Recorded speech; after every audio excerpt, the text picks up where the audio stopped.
皆さんこんにちは。2周目に突入しましたアラフィフレイブンガーラです。2周目バルテウス戦になります。 1.02 で弱くなったとのことだったので動画にしてみました。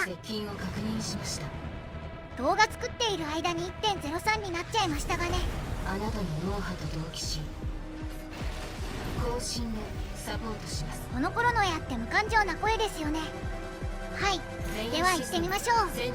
今回の装備は中ショットガンとプラズマキャノン、国連ミサイルです。兵器について調べました。惑星封鎖機構の無人機体バルテウス。ダメージを与えるのに展開しているパルスアーマーを剥がせずパルスアーマー消失。もう消失。今です。レイ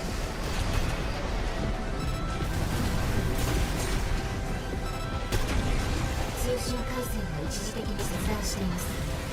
あなたは致死量に近いコーラルの抜けでしょう。あれ、こんなにスタッカー取りやすかったか。集中して。この波形はアサルトアーマー搭載しようとしましたがタイミング外しました。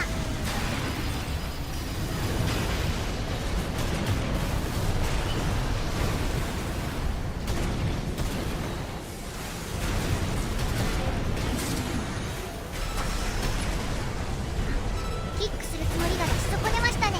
敵機ダメージ限界に向かっています。あれ、なんかミサイル撃ったらもう終わっちまいそうなので出し惜しみしています。レイブ回避を。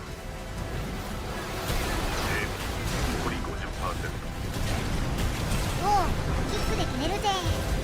なんとパルスアーマーでカウンター。やべ、ミサイル回避間に合わない。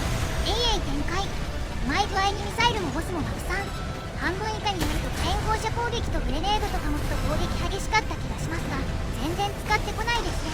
リペアキットも利用せずに完全勝利。フロム 3ALT ミッションとかで元の強さを選択できるようしてもらえると嬉しいっす。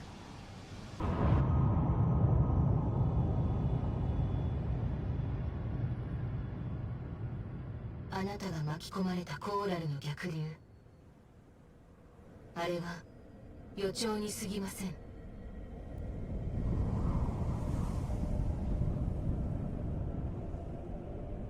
ルビコンを焼き払うこの炎と嵐の